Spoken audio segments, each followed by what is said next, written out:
Hey, this is Joe Castiglione, and you're listening to Not Another Sox Podcast. Can you believe it? A little Irish in your blood, a little Polish in your name, a little Boston in your attitude, just the way you were raised.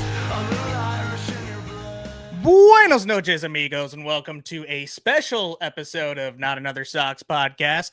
I'm Jack Webster here with Ian Dorn as always, and special guest, major leaguer, NESN analyst, Lenny DiNardo. Lenny, thank you so much for coming on. Hi, Lenny. Hey guys, thanks for having me. Yeah, of course. I'm so excited. Yeah, this is no, awesome. I don't think we told you this beforehand, but you're actually the first major leaguer on Not Another Sox Podcast, so we're very excited. As I mentioned before, we got a special for you. You know, holiday season here. Sox have been making some moves and everything, but we're here to feel good. Yeah. We're here to talk about Tim Wakefield's legacy and your work with him, and a bit about your career as well. So I'm psyched to be here. Yeah, absolutely. I mean, if you've been a Red Sox fan over the last 40 years, you know Lenny. You know Lenny, you know Wakefield and everything. So we're super excited to, remember a lot of his career and, outside of the baseballness of it all too, since he was just such a great guy with everything. Well, guys, again, thanks for having me. And I didn't realize that I was the first major leaguer that you guys have had on, but it can only go up from here. Just let me put that out there. I mean, good luck in the future. I hope you guys get a ton more. I'm looking forward to this. Anytime I'm talking about Tim Wakefield, it's going to be a pleasure. So yeah, let's go. It always feels good. And like I was just saying, it's the holiday season. Like, people want to feel good. And especially in Boston, there are a few things that light people up more than Tim Wakefield and the legacy of Tim Wakefield. We're going to talk a bit about Wake and the work that he did and the impact that he left. To get a bit of a high level about yourself, you were with the Red Sox 2004 to 2006, if I remember correctly. Of course, you were teammates with Wake. You were part of the team that broke the curse. Tell us a bit about your history with the Red Sox and your experience there. Yeah, so I was originally drafted by the Red Sox out of high school. It was a class of 98. I was a 10th rounder. I think Mark Teixeira might have been the 9th rounder right before me. A little tidbit right there. And I had to make the decision at 18 years old whether I wanted to go to college. I already committed to Stetson University at the time. And if you've never heard of Stetson, it's a small private university down near Daytona Beach, Florida. It's in a town called DeLand. Corey Kluber went there after me. Jacob deGrom went there. There's a guy named Logan Gilbert in Seattle right now who's also a Stetson alum. Wow. They've got a great baseball program. Really small school. When I was there, maybe 3,000 students, but they gave me an opportunity to go out there and take the ball every Friday night, D1, and I had to kind of weigh that against going and playing in the minor leagues, which means you're not making any money. You're going on 8 to 10 hour bus rides to God knows where. And at 18 years old, and I was still in high school, I just kind of remember my mom still doing my laundry and feeding me. And I never really had a real job. I was just concentrating on baseball the whole time. And that, with the fact that I was, 190 pounds, 6'4", I just felt like I could get bigger and stronger physically. I could get stronger and more well suited, maybe in a few years, mentally and emotionally as well, if I maybe went to a school for the next 3 years. And so I chose to go to Stetson, and I was drafted the 3rd round 3 years later by the Mets. Spent 3 years in the minor leagues there, and the Red Sox picked me in their Rule 5 phase of the draft in December of 2003. So I was the Rule 5 of their 04 season. And another little factoid was, when I was drafted in the Rule 5 phase, the next pitcher to be drafted and make the team was Garrett Whitlock. So there was a 17-year gap between pitchers actually being drafted via the Rule 5 and actually making it. Wow. So it's not easy pitching an A ball and maybe a little bit of Double A and going right to Fenway Park and pitching against the New York Yankees. It's very difficult to make that jump. I was fortunate enough that Theo and Tito Francona had a lot of faith in my ability, and and kind of allowed me to go out there and do a lot of on the job learning. Because I tell you what, in 2003 in the Mets organization, A ball, a little bit of double A, I was pitching in front of hot dog vendors and girlfriends. And then my first outing in the big leagues is in Old Yankee Stadium, and I'm facing Gary Sheffield, Matsui, and Bernie Williams in order. It's a whole different ball game. But Wow. yeah, so but honestly, growing up, the team that I looked at was kind of the Red Sox because of Roger Clemens. Roger Clemens was my guy. I had a poster on the wall. I collected all of his baseball cards. Roger Clemens was the man for me because, you know, my dad kind of would tell me these mythical stories about Roger Clemens. Down in Florida, we never got to watch Red Sox games, but I would collect his cards, and my dad would just kind of just tell me these stories about how much of an animal he was on the mound. And you see these cards where you can just see the look in his eye, where he just got that, he had that thing that Pedro had, right? Where if you look at him wrong, you know he's going to knock you down, right? And I always kind of respected that, and I learned pitching mechanics via his baseball cards because there was so many of them out there at the time. From start to middle to finish, there was so in detail. You could see all these different aspects of the pitching form. So I just remember kind of just idolizing Roger Clemens. He was the guy that I grew up really looking up to, and I've had a chance to meet him a few times. And I actually told him that I was like, I collected your cards as a kid. I learned how to pitch by watching your form, and here I am, this left-handed thumber who just got people out with movement and changing speeds versus this right-handed guy that had gas, right? Completely different style pitcher, but one thing I like to think that we have in common is that mentality on the mound where we weren't afraid of any hitter that got in the box. We weren't afraid to go out right after hitters. So if I took something from Clemens, it would be that aspect of the game. So I've been a Red Sox fan in a nutshell for quite a long time, even growing up down in Florida. Wow. Yeah, because I was going to say Tim was also a Florida guy as well. And usually you kind of see a lot of New Englanders go down there, after their careers and everything else. But you guys actually, really embraced Boston, embraced New England, obviously stayed here after your careers with everything. And, to the Red Sox and to the city of Boston, really all of New England, Wakefield was, this adopted Bostonian. Like I don't think there's really been anybody else that has come in from the outside, from a completely different area, and really kind of made it his home. So I know you've probably had a little bit of a similar experience, but was that something you guys ever talked about, or kind of realized that you might have had that in common either during your career or like even post career at NESN? Well, I'll tell you, just I live in Wakefield, Rhode Island. Yeah, we're in Providence, so not too far away. Yeah, I know there's a Wakefield, Massachusetts as well, but it's a very familiar name for a lot of New Englanders. And a lot of people have so much respect for Tim and the way he went about playing the game. He did it the right way. It's such a New England in general is just such a blue collar type of folk that love the Red Sox, and I love that about the fans in New England. Tim was the type of guy that would take the ball in any scenario. There was no second guessing whether he was starting, mid relief, closing. I mean, he would pinch hit if you asked him. He would pinch run if you asked him. He's the type of guy that would just anything he could do to help the team, he was going to do it. And when I came up with the Red Sox in 2004, he was already a veteran. He'd been a veteran for quite a long time. And in the clubhouse, we referred to him as the heavy, right? And as a rookie, the heavy. He was the heavy. He was the guy where you needed to mind your P's and Q's. You needed to go out and play the game the right way, respect the game, and just go about your business in a type of fashion that, represented not the name on the back of your uniform, but the name on the front, right?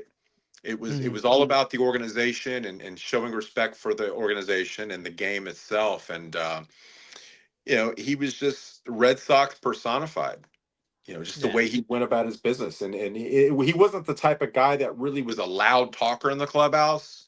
He was one of the leaders in the clubhouse that kind of as a youngster, I looked up to because of the way he went about his business, not necessarily how we talked about it. And and when it comes down to leadership, you've got vocal leaders, you've got guys like Kevin Millar and certain guys in that '04 that everybody kind of looks to, like, oh, I remember him saying this or him saying that.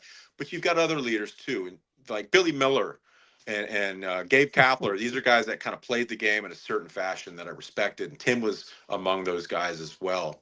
And as a youngster, I'll never forget just the way he went about it, and and I kind of needed that. A lot of youngsters needed to kind of see how he did this at that level, because when I came up, I really didn't know.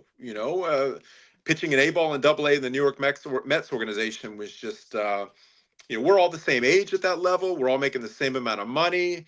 We're all riding on these buses together. But when you get in a big league clubhouse, there's huge age gaps. There's huge salary gaps. There's huge time in the big leagues gaps, right? I've got a month in the big leagues. He's got 12 years, 15 years, whatever it was at the time. And you just need to learn how to make your way and be as successful as you can. And that will help the team be successful. And he did it better than anybody, really. Speaking of names on the front of the jersey, what do you think? I knew we were chatting a bit before we got started here, but we're in the Team Italy baseball jersey here. I understand you're a WBC alum yourself.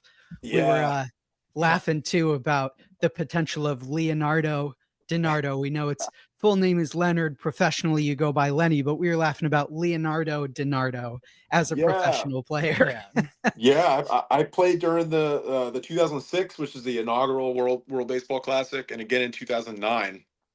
And I've got all my jerseys. I recognize that jersey right away. I have my home and away jerseys from both years in my closet. Those are going to go to my kids one day. I've got them kind of waiting for them, but it was a great time. Yeah. It was, I'll have to tell my mom you said hi. I was gonna say, I think Italy even made it out of pool play this last WBC, so it's on the up and up. Like they did. I mean, I loved watching them. I loved watching them. They're a scrappy, resilient kind of team. So I tell you what, when we were in 2006, I want to say we 10-run rolled Australia, and we were at the Braves complex back in Florida back then, and we 10-run rolled Australia. We got our win, and I want to say the Dominican just destroyed us. The Dominican Republic destroyed us after that. So get out of here. And then in 2009, I want to say we beat Canada in Toronto, and then we had Venezuela, and then Venezuela took care of business. But we didn't get swept in either tournament. We played good baseball. We had Mike Piazza, Gallo, Catalanato, Grilli. We had some good ball players. Wow. But the kids that came from Italy, though, that was the best part for me. These are some young 18, 19, 20-year-old kids that were just so enthusiastic. I mean, you look over and they're sharing a locker with Mike Piazza, and you get to see the enthusiasm on their face. They couldn't believe it. Alessandro Maestri, Alex Leedy came over, played the minor leagues. They might have gotten a cup of coffee, but it was a great time. And yeah, you speak about Leonardo. When I came with the Red Sox, Gabe Kapler. One day I came in the clubhouse and Gabe Kapler looks over at me, and he says in a super drawn out form, he says, "Leonardo Eduardo DiNardo," and I'm like, what? And then every day he would say that. Every day he would say that. Oh, and then Trot Nixon kind of got on the bandwagon, and he still does it. When I see Trot now, he still do the same thing. He always calls me Leonardo. So it's stuck. I love that. I love getting like the secret bits of lore for yourself as a player and what the clubhouse looked like at that time. You had mentioned at that time too that Tim Wakefield really stood out to you as a leader, had a strong veteran presence. Was there a particular moment, especially as you started integrating into the Red Sox organization, that stuck out to you about your interactions with Tim Wakefield, or that inspired you based around your relationship with Tim Wakefield? He kind of had this aura about him, right? I mean, no matter who it was, honestly, if it was Ortiz or Manny or Schilling or Timlin, guys with a lot of playing time that have been playing for a long time, whenever Tim would talk, everybody would just kind of, and they would listen, right? And we talk about leadership, right? He didn't have to raise his voice to get people to listen. He would just talk, and then everybody would quiet down. All right, what does Tim have to say? If you have to shout in order to get people to pay attention and listen, maybe you're not that guy. He never really had to raise his voice. He would just kind of step up and talk, and everybody would just kind of listen. I feel like that spoke volumes. And there's not really one particular point in the season where he had to do that. There's a few, with certain points during a whole season, 162 game regular season. There's times where someone needs to step up and talk and make their presence known and give their 2 cents. And at times he did that. And again, it was never boisterous. It was never loud. It was just kind of him talking in his normal Tim Wakefield fashion. And because he's who he is, and because he's the type of guy he is, and what he would do, and what he did do throughout his career, people would just kind of, lower their voice and open their ears and listen to whatever he had to say. And little things like that would stick out to me. And as a rookie, being so young and not in the league for very long, I was basically trying to keep my mouth shut, my eyes open, my ears open, and just kind of going along. Because me and Euclid at that point, we were the two rookies in '04. We came up relatively early on. We got hazed together, me and Euc. And I'm not sure if Tim had something to do with our hazing, but something tells me he probably did. Him and Veritek and possibly Embry were the two ringleaders as far as taking care of the rookies and hazing us. We had to wear Hooters outfits. Wow. We were in Toronto for a day game, a 1:00 game. After the game, Uke and we go to our locker, and our clothes are gone, and there's a Hooters outfit in each one of our lockers. Extra small, extra small. I'm not joking. Extra small Hooters outfit. So we're going on an airplane to Tampa, right? So we put these Hooters outfits on, and mine's literally the shirt stops here, and you can picture the shorts, right? Yeah, we don't need a picture of too much. Yeah. I don't have photos, thank goodness. But I got my carry-on bag, I got my guitar, and Yuke and I are walking through the airport, and it's international, so we have to go through the airport. Typically, as they pull up to the airplane, we get on, but we're going through, and there's like kids, like mothers are covering the kids' eyes, right? And I look up, and I think it's Veritek, I think it's Wakefield, I think it's Embry telling TSA to give Yuke and I a hard time. Like, you see these two guys back there, you can't miss them. Give those guys a hard time. Don't, maybe give an extra pat down, right? And we had to serve drinks on the airplane all the way from Toronto to Tampa. We didn't get our clothes till the next day, and I still have that outfit.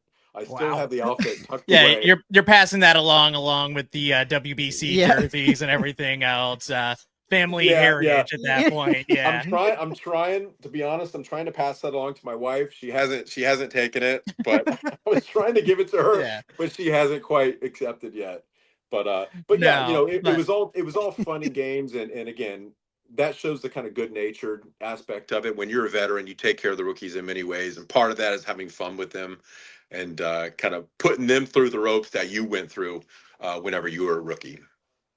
Yeah, absolutely. In 2004, notable year in Red Sox history. Why? What happened? Some people, might remember it for whatever odd reasons, but I know you weren't around in 2003. Obviously, one of Tim Wakefield's most played videos of his career was one of the lowest points of his career, and people forget just how good he was in that ALCS against the Yankees, and essentially just how much of bad luck it was coming off of everything. So coming into the clubhouse in 2004, fresh face, obviously I'm not sure if you had connections with anybody ahead of time with anything, but what was that like first interaction that you had with Tim and really everybody else in the clubhouse? Well, in '03, I was in the minor leagues with the Mets, but it was kind of, you paid attention to the playoffs. You kind of knew what was happening. You were all, if you're a baseball fan, you were watching, and you can tell that it was super heartbreaking for all of Red Sox Nation, for the Red Sox, and for Tim in particular. But you fail more times than you succeed in this game, right? There's always ups and downs, and another thing that Tim, and it was Tim actually, now that I think about this, his advice to me whenever I did get knocked around, and it happened to everybody, was hopefully you play the game long enough to get knocked around, right? Because some people don't have that option. some people have a cup of coffee, they're here for a minute and they're gone, and they never get that chance again to come up here. So if you think about it in those aspects where, you know, if you have a long career, guess what? You're going to get knocked around sometimes. You're going to have some great outings. You're going to have some mediocre outings. You're going to have some really poor outings. But you know what that tells me? You have a long, long career if that happened to you. And that was some advice that Tim gave to me relatively early on. I can't remember what game it was, but you know, advice like that kind of sticks. You know, it's coming from a guy like that, knowing that he's played long enough to get knocked around a ton. He's also had such a great career, and that was one instance in 2003 where, you know, it wasn't his day. It wasn't his day. It didn't work out for him, but you wouldn't have known it showing up on day one in 2004. You wouldn't have known it at all. Derek Lowe famously said, you know, he knew relatively early on in spring training of '04 that there was something special. You take what they had in 2003, you add the additions, you got guys like Schilling, you got guys like Keith Falk. Those guys were instrumental in 2004. And he knew, and for me, I didn't know what locker was mine at the time, right? I'm just looking around. I was happy to be there, but guys that have been around a while, you hear them talk and they said, you know, this is special. We've got a great mix of guys here, a lot of talented guys here. This is going to be something great to watch. Do you think that, of course, Tim Wakefield was just as famous on the field, not just for his long career, his knuckleball, but he was quite well known off the field for the work he did with communities and the work he did with giving back to the people that supported him. Do you feel that was any part of that resonated with you as a player or as a person? And has it inspired you to pursue giving back to that community in your everyday life today? Yeah. I think it goes back to, you know, you have a responsibility because you have a platform. It goes back to not necessarily thinking about the name on your back, but the name on your front of your jersey, representing the Red Sox and whatever organization you belong to at the time. Tim, like you said, will be remembered for what he did on the field, but I believe the legacy that will be reaching for decades to come will be what he did off the field with the Jimmy Fund and cancer patients and raising money for that cause. And that is just there's many stories on the field, but there's more stories off the field and what he did with his time and efforts to help that. And if I can just follow in his footsteps in just a little bit, I feel like I'm doing my part because you know, you hear stories nonstop. The one that sticks out for me is when there was an event, a Jimmy Fund event at Fenway Park, and Tim was kind of up in the stands a little bit. And there was a whole crowd of Jimmy Fund kids that were going to go somewhere. They were going to meet on the field or whatnot. And there was one patient that couldn't really walk very well, and Tim kind of went down and grabbed the guy and put him on his back and took him down the steps onto the field to wherever they were going. And just another representation of what kind of guy Tim was, and how, you know, putting someone on his back was not only physical and literal and in that aspect, but if he could do that figuratively as a team, as an organization, he would absolutely do that as well. You know, it just speaks volumes about him as a person. Yeah, absolutely. I mean, unfortunately, after he passed, the chair opened up on the Jimmy Fund, and Tom Caron and Brock Holt had to take it. And they both said that, you know, he did the work of two people essentially. So it wasn't going to take two people to replace him. And I mean, you hear so many stories about, you know, not only the Jimmy Fund, he was the captain of that on the Red Sox for pretty much every year that he was here and everything. But there were so many things that I'm sure he didn't even talk about behind the scenes, helping out with people. I mean, he won the Roberto Clemente Award in 2010, Rightfully I believe. So. Yeah, so I'm sure that ranks up there with just about all the rest of his career achievements, the World Series, the 200 wins and everything. So, like, what do you think guys today, like on the current Red Sox and beyond, can like take from that and, you know, honor his legacy in a way? Big shoes, big shoes to fill, right? So if they Yeah. do pick you, to be a Jimmy Fund captain or to represent the Jimmy Fund in any way, I mean, he's just a cardboard cutout of what type of person that you want to be like, and there should be a manual of what you need to do. And I'm sure if Yeah. there was, he would be on the cover. One thing that sticks out is, and I believe if he's looking down on us right now, he would be extremely proud of his daughter Bree, who spent a lot of time at the Jimmy Fund Clinic, kind of just spending time with the patients, doing her part, and really taking the reins for where Tim and Stacy, left off. She's a student in Boston now, and I've seen her on social media go and visit the Jimmy Fund on many occasions, and they would be extremely proud to see her basically go there and kind of represent the Wakefield family and also the Boston Red Sox in that fashion.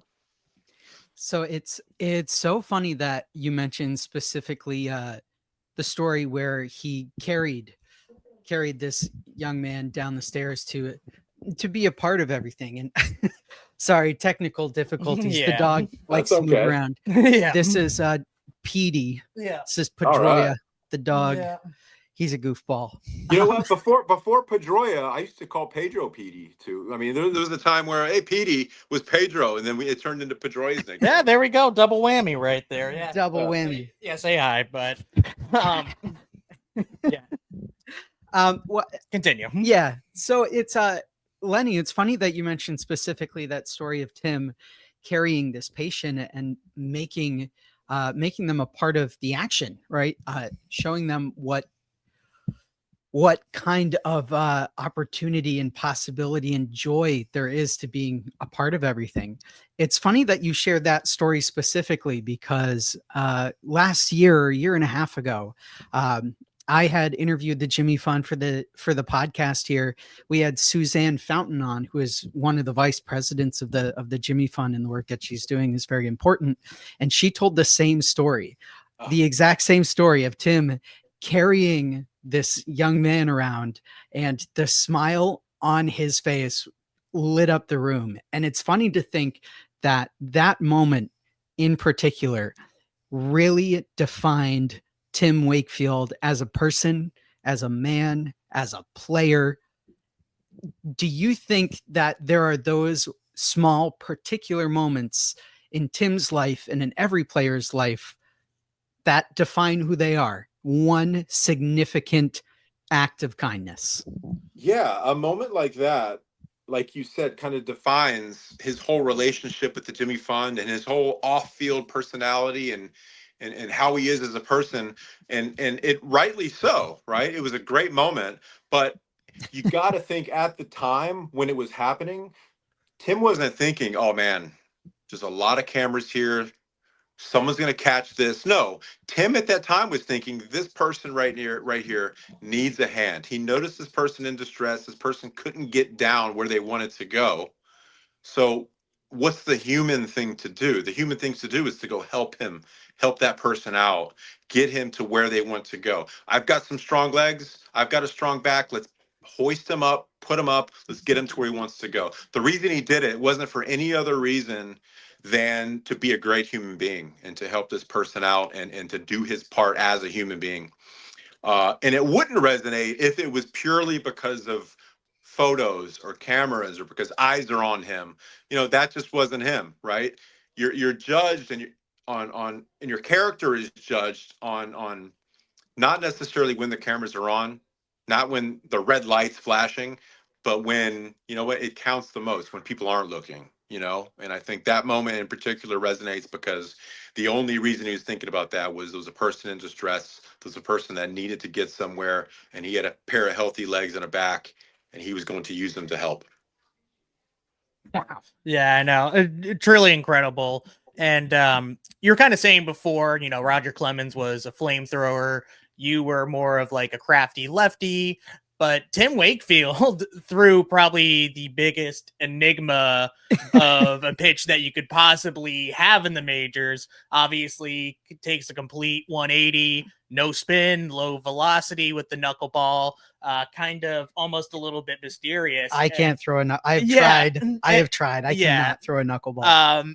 But just some people might not be aware, like Tim Wakefield wasn't always the knuckleball pitcher that we remember him as. I mean, in college, he hit over 40 home runs as like a utility first baseman, came up through the minor leagues and really struggled. I mean, you were mentioning just about those long bus rides, all the PB&Js that you have down there, and, you know, trying to find consistency as a hitter. And then just one day in the backfields, you know, he's messing around with this, just kind of more playing catch with the teammate. And one of his managers notices and, you know, talks to this scout that's in the stadium, talks to the general manager of the team, like, hey, give this guy one more shot as a knuckleball pitcher. And then all of a sudden that led to a 20+ year career, where this is some deep lore, dude. Yeah, I know. But did you ever like try like throwing it yourself, or like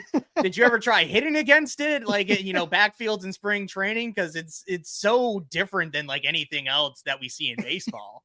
When I was 13, 12, 13, I started messing around with the knuckleball. I started out throwing a tennis ball up against my garage.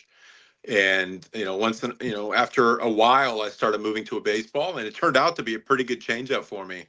And as my hands grew and I stopped throwing it a little bit, I can still mess around with it. I can throw it a good 50 feet decent.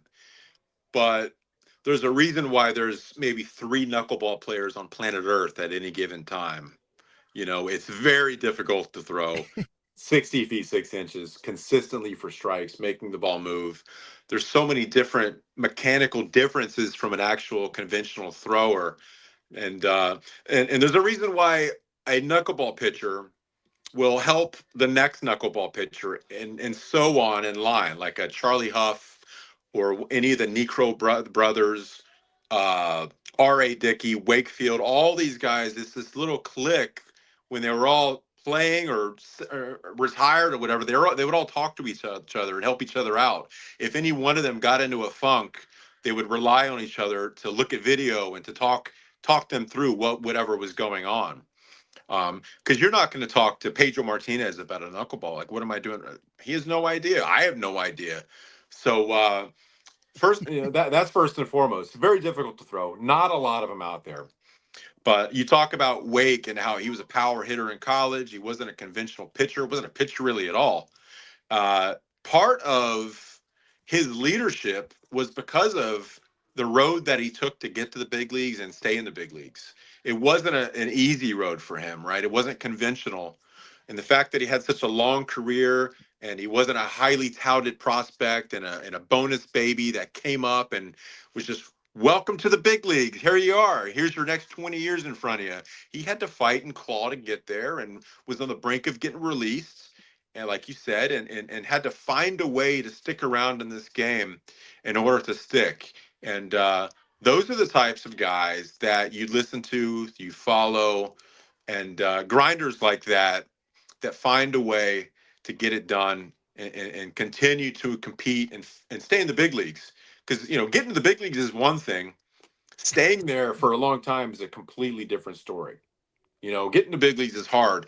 But if you would have a long career, I tell you what, that doesn't happen very often. It's a very, very small percentage of ball players that pitch into their late 30s or early 40s. It just doesn't happen very often. And to take the road that he took to get there and stay there, it's breathtaking, really, if you look at it. So you yourself, Lenny, played for a few teams in your career, played for the Red Sox, and then you were with the A's, now the Sacramento River Cats, I believe, right? No, just the Athletics. Still just the Athletics. I feel so bad. I feel so bad for those fans, first of all. I mean, man. Listen, I loved seeing the same faces because it was literally the same faces every day. I would show up to the ballpark, and we knew these folks by first name basis.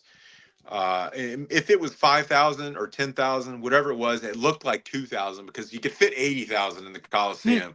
But they were so loyal. I was there 2007, 8. I guess I was back with the A's after the Kansas City Royals in 9 and 10, or no, sorry, 10 and 11. But it was just a group of loyal fans that appreciated the fans through thick and thin. And pitching in the Coliseum was a joy too because so much foul ground. I mean, you're talking it's a strike. That's a strike at Fenway Park. It's an out.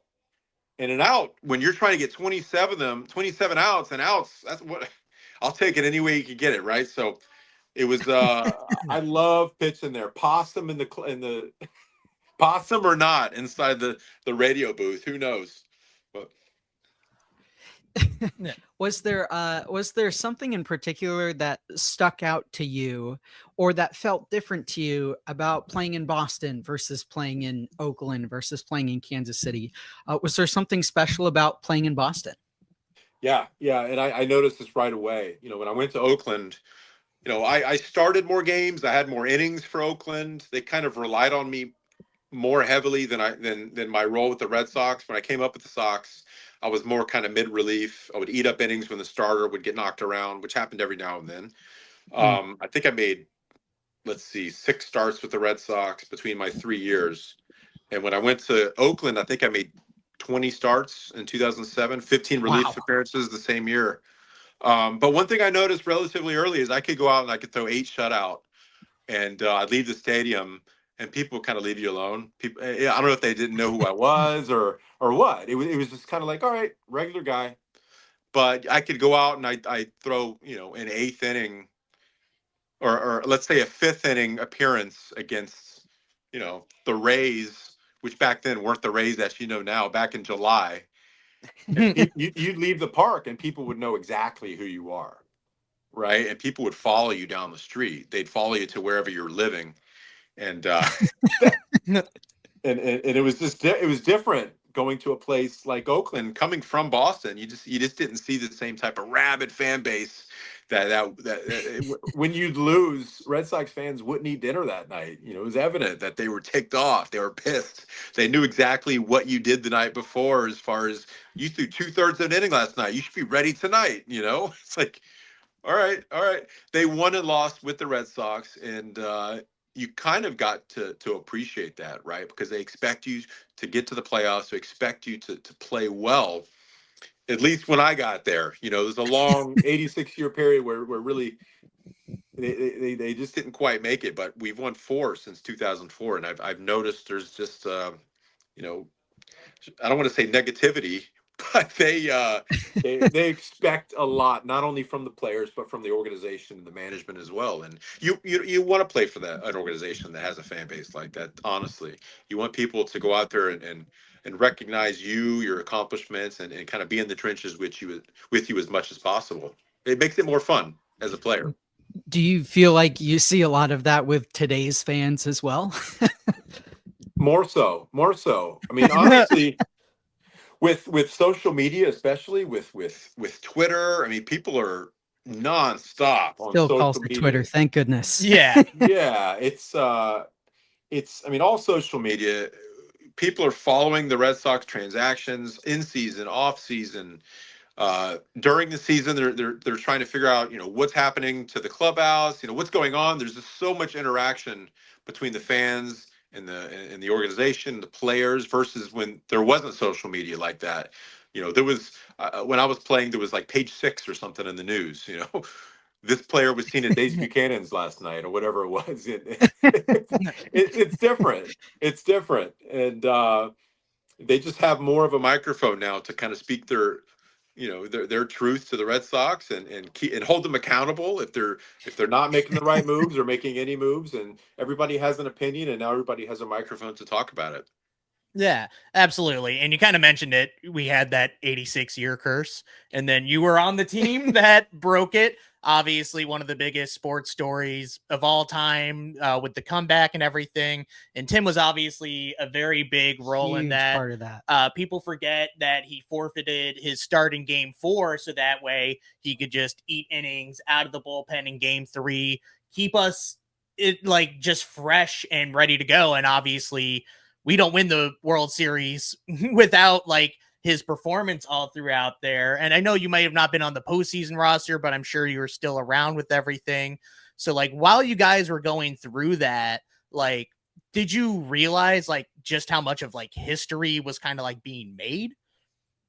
Yeah, I mean, at the time, we knew it was special the fact that he was doing that because, again, that's him jumping on a grenade right there for the team, right? That's him sacrificing his role, his starting position, to go out there and help the team. And you don't know if it's going to work out at the time. You don't know what's going to happen from day to day. But as a team and for him as a player, you're wanting to do everything you possibly can to make the right moves to get us to the next game, to get us in the W column. And you obviously respected that move. Everybody did. And it's just another example of the type of person, the type of player, and the type of teammate that he was at the time. Because everybody likes their role during the season. Everybody feels like, oh, I'm a starter, I'm a reliever, I'm a closer, whatever it is. But to be able to have the initiative to say, listen, I want the ball in whatever capacity helps the team the most, you have to go out and respect that. It's special to be able to play on a team with a person like that, because you're right. Without that, without him doing that, who knows where we would have gone? Likely not as far as we did. Yeah. That like what was like the celebration for you guys afterwards? Since obviously we've seen all the documentaries, we've seen, all the championships that have come since then, but like I know were kind of an analyst in 2018 as well, but like how much different was that year than really any other season? It was such a whirlwind, got back into town and the parade happened. And the parade is when it really kind of hit me how special that season was. You knew it was 86 years. You knew it was special.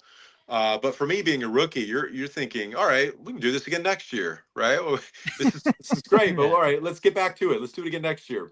But it hit me when I'm sitting on one of the duck boats and I'm looking into the crowd, and people are holding up pictures of black and white photos of family members that were no longer with us. Like they ran out of the house, and before they jumped out the door, they grabbed it off the mantle, and tears streaming down their faces. Super emotional time. And at the time, I'm looking down, like, what are they holding? Oh, that's a picture of grandma or grandpa or whoever it is, Uncle Who, and these are people that lived a full lifetime, 80 something years without seeing a World Series victory for the Red Sox. And at that time, you can't help but get emotional because that World Series was for the fans. It was for those folks that were in the trenches with the Red Sox for a lifetime and never got to experience a World Series. And now generations later, their grandsons and granddaughters are experiencing it. And that's what kind of hit me at that time, how special the World Series in '04 was. It's also quite special, as we know, in the postseason. Your strategy for winning is so different from the regular season, because regular season is kind of win today, figure it out tomorrow, and in the postseason, it's okay. We have to get to 3 games. We have to get to 4 games. Do you think there's a certain level of responsibility and ownership that each player felt, knowing when it was their time to step up and make a difference, even if it was outside of their role? Like, for example, Tim Wakefield eating up innings in game 3 so that we could fight our way through games 4, 5, and all the way to the end. Yeah, I feel like you definitely have to have a trench mentality. And what I mean by that is everybody has to pull their weight, not only what they're used to, but it may be a different capacity. Excuse me. Bless you. Thank you. Yeah, it's just whatever role you could fill. If you're out of position, if you're out of your typical batting lineup, if you're typically a starter, if you have to move to the relief role, it's not the best team that typically gets to the playoff and wins the World Series. It's typically the hottest team at the time. And what does that mean, hot, right? It means everybody's firing in all cylinders, but it also means that, being uncomfortable means being successful sometimes. Being out of a typical role is uncomfortable, but it's going to help the team. So you should be glad to do it. And that goes back a long way back, I should say, and to what Theo put together that season. Theo not only put together a bunch of numbers, a bunch of ball players' numbers, but he also put together a bunch of personalities.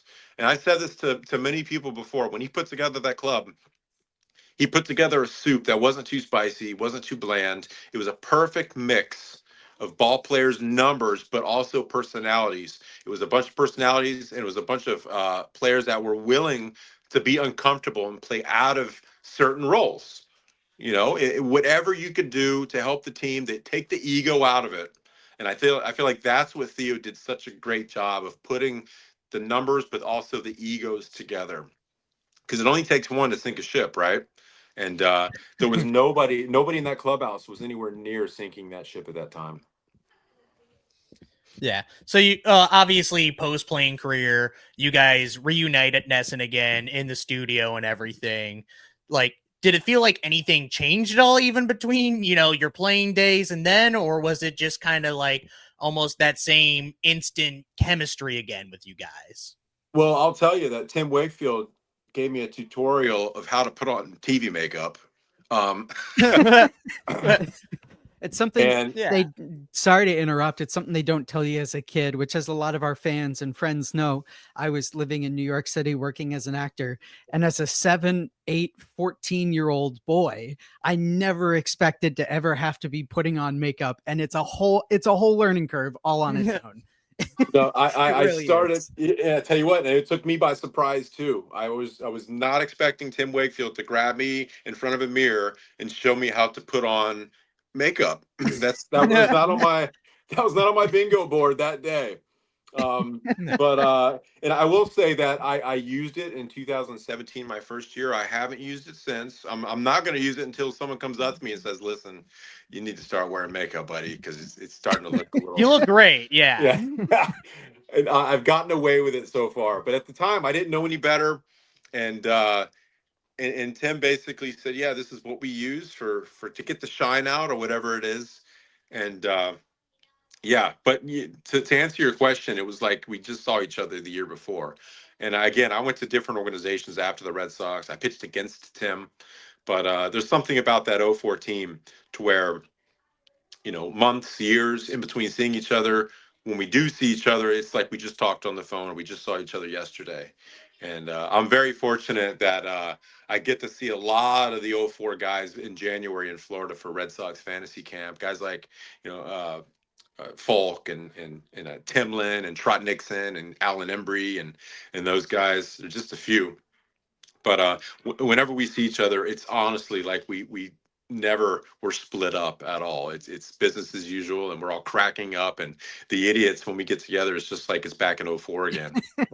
It was no different from when I saw Tim at Nesson. It was basically there's Wake and he was the same guy in the studio that he was in the clubhouse. He's a guy that when he spoke, we all listened, and always brought great insight because of his vast knowledge of the game and how he went about his business. He was just a great analyst as well as a pitcher. Yeah. So when people forget, when Chris Sale came over from the Red Sox, or from the Chicago White Sox to the Red Sox, I should say, he actually wore number 49 before and switched over to number 41 to honor Tim Wakefield, I should say. So it's hard to imagine if anybody will ever wear 49 in Boston again. But do you think there's a chance, and do you think the Red Sox should, put 49 up with the rest of the Red Sox legends in right field? Yeah, I mean, I'm surprised it hasn't already happened, to be honest. I mean, and they're probably waiting for the opportune time. That type of festivity should definitely have its own day, and you don't want to hurry that up. You want to put time and effort and thought into it. So I believe 100% that 49 will be retired. Again, that's my opinion. It should be retired because, I mean, no one's going to be able to fit in that uniform again. And I mean, not only for what he did on the field, but for what he did off the field. Yeah, I mean, it really defined Tim Wakefield's legacy. We all know and love him as a player and as a knuckleball thrower, but the work he did off the field really defined him as a person, which I think all Red Sox fans really look up to. And then on the field, he set the all-time win record for the Red Sox, right? Over Yeah, 200 he did. wins. I believe he had a few with the Pirates back in like 92 or 93, but I believe he does hold the Red Sox all-time win record just above Roger Clemens. I believe he even finished off his career with an even 200. I remember at the end of 2011, maybe not the best baseball year, but when he finally got it, it was just such a weight off the shoulders. There was a few starts between it. So for him to reach that milestone that, you know, very few major leaguers do, maybe not quite Hall of Fame numbers at the end of the day or whatever, but obviously one of the best Red Sox pitchers of all time. So like, where do you think like he kind of ranks in the like, not pecking order, but like in terms of the all-time legends at Fenway? Yeah, I mean, he's obviously up there, and you can talk about the stats, you can talk about what he did on the field and off the field, and you put that together as a whole, and I definitely believe he's up there. He's definitely should be mentioned on the list, and guys like for instance, Louis Tiant. It's another guy who apparently isn't a Hall of Famer, which I completely disagree with. They had another opportunity to put him in, but apparently the stats aren't quite there. But Tiant did things that no other player is going to do as far as complete games and number of pitches and innings and in a season. Pretty incredible things that maybe don't warrant him to be a Hall of Famer, but as a Red Sox Hall of Famer, I think did things where he's going to be in folklore for a long, long time. So Tiant and Wakefield and these guys, what they did on the field, yeah, again, 200 wins is going to get you in the Hall of Fame, but just an incredible career. And you put what he did on the field along with what he did off the field, what he did in the clubhouse to help us in 04 propel ourselves to the World Series and win it was just something that you have to embody as a whole.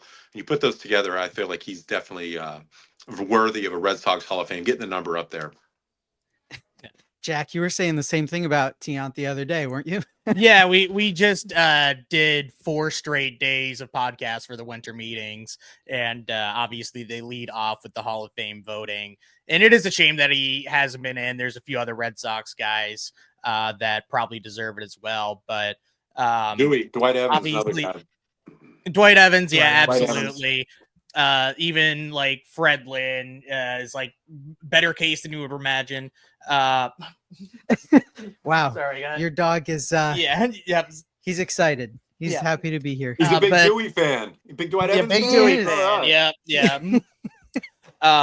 I totally forgot where I was even going with this. You're talking about Dwight Evans, Fred Lynn, Tiant, the Hall of Fame. Yeah, absolutely. So, do you does it hit you anytime that you got to play with some of these guys, some of these legends like Pedro Martinez, David Ortiz, obviously Tim Wakefield as well? How does that even feel kind of more from just a normal major leaguer, which is still quite the accomplishment as itself? It's funny you mentioned those names, and if I put myself in anybody else's shoes, I probably would be like, wow, I can't believe I played with these guys, with David Ortiz, with Manny Ramirez, with all these guys. But when I see a lot of my old teammates, some of them Hall of Famers, some of them close to being Hall of Famers, they're just teammates. They're just family. They're like brothers to me. So I don't really think of them in the whole baseball card scheme of things. Oh man, I used to collect his cards as a kid. Some of these guys I did, right?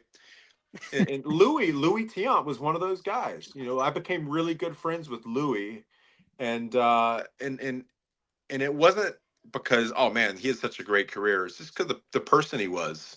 He was like an uncle.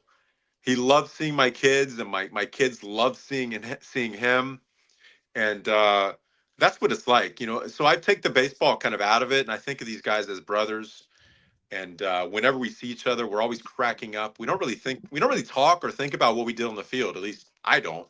I think about how we were in the clubhouse. And hey, how's the family? How's the wife and kids? What's going on with you guys? What's new? And I talked about Red Sox fantasy camp in January. I go down there and I see all my brothers again, and it's just I don't think of them in the aspect of a baseball player or as a teammate. I just think of them as family, really. I might have to post the video of this episode, Jack, just so everyone can see how active PD is. I know. How I Petey's know. great. Petey's great. Yeah. I'm my just glad buddy. he's being quiet at least. So there's that. Yeah. I love his little coat. What is that? It's like a little. He's got a little jacket It's an on. anxiety jacket, so he Okay. can sometimes be just a little anxious, you know, and excitable. So All right. this just kind of, you know, relaxes him allegedly. I need one of those. I need an anxiety jacket like that. That's Yeah, pretty cool. absolutely. Yeah. Just like 3 weighted blankets, like nice cold winter Hey, night. But Amazon, Yeah. order Lenny DiNardo an anxiety jacket. yeah, I'm an XL. it might that Hooters outfit might work the same if it yeah. That's the opposite of an anxiety jacket. Trust me. Yeah, no, that is a true anxiety jacket. Yeah, in a anxiety way. giver, Yeah, anxiety causing jacket. But obviously, Wakefield's family is still very involved with the Red Sox and everything. So, is there a message that you might want to like give them or give Red Sox fans about Tim to, you know, kind of wrap things up here a little bit? You know, I would just like to say that we, as his teammates and friends, know that if he is looking down at them and what they're doing, him and Stacy would both be extremely proud of the efforts they're making. And you know, I saw Trevor, his son, during the season, and I remember when Trevor was born, Tim gave me a cigar, and I still have it. And I told Trevor, I was like, "Listen, would you want to have this? I feel like maybe if I gave Trevor the cigar, it might mean something to him." And he said, "Yeah, absolutely." So when I see him next, when I know we're going to be in the same place at the same time, I'm definitely going to bring that cigar that Tim gave me 20 years ago, and I'm going to give it to him. I'm going to write a little note, you know, and kind of express my thoughts about how Tim would be proud of him, Trevor, and his daughter Bree, and what they're doing, and kind of continuing the legacy that Tim and Stacy had during their lives. The last thing that I would love to ask you, Lenny, and Jack, remember we were laughing earlier. We were like, you know what, 20, 30 minutes. We want to make sure that this is, you know, feels good and we can go. It's so hard not to hear about yourself and your career, Tim and Tim's career. As we wind down here with this season of giving and releasing this episode around holiday time, and with the work that you did and the work that Tim did and the work that Tim's family is doing, what are ways that fans, people can give back? What are ways that they can volunteer and offer themselves to improving their communities in the same way that you and Tim's family have done? That's a great question. I'm sure each community needs help in different ways, but I stay local. I feel like if everybody does something locally, whether it's a food pantry, or you know, maybe donating to, you know, we've got the Johnny Cake Center here in my town in Rhode Island, helping families that can't, you know, necessarily put enough food on the table during the holidays for their kids. But there's always local organizations that you can look to help the less fortunate and the people that kind of need it most during the holidays. And each town, if you research enough, if you look around and ask questions, and through word of mouth, you can find out who and what you can help in different aspects during the holidays. So I would just say research it as much as possible. And you don't necessarily have to look big. Kind of look in your own backyard. If everybody looks in their own backyard, you can find a way to help. And again, if everybody does that, we'll all be better off. Yeah. Well, obviously, thank you so much for coming on. We know you're a busy guy, obviously taking your time out of the day for this. So everybody knows they can find you on Nesson, but if there's anything else you want to let us know where to find you at or plug or anything, now's your time.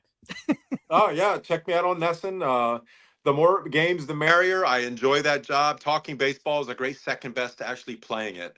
I always say that. I wish I could still play the game, but talking about it, I enjoy that almost as much. So I'm on Nesson if you want to watch me there, and I'm also I'm a guitarist. I'm a hack guitarist. If you want to check out what I'm learning, I'm on Instagram too as well. So typically, whatever I'm trying to learn, I'll put up on Instagram, and once I kind of get it down a little bit, you can give me some critique if you feel so inclined. Yeah, that would be all Ian I there. mean, Yeah. no, I would never critique you, but I'm a guitar player myself. We'll have to comment on each other's videos. It'll be Perfect. fun. Yeah. Perfect. Yeah. Awesome. Well, yeah. Well, thank you so much again for joining us. Have a great evening. Enjoy your holiday season. And yeah, Go you're Italy. more than welcome to Go come back Team on Italy. anytime. Go Yeah. Team All Italy. right. Go Team Italy. All yeah. right. Go Team Italy. Happy holidays to you guys. I hope you have a great holiday, and we'll talk to you soon. Go Red Sox. Go Red Sox. Sox. Yeah. Thanks again, Lenny. A little Irish in your blood, a little Polish in your name, a little Boston in your attitude.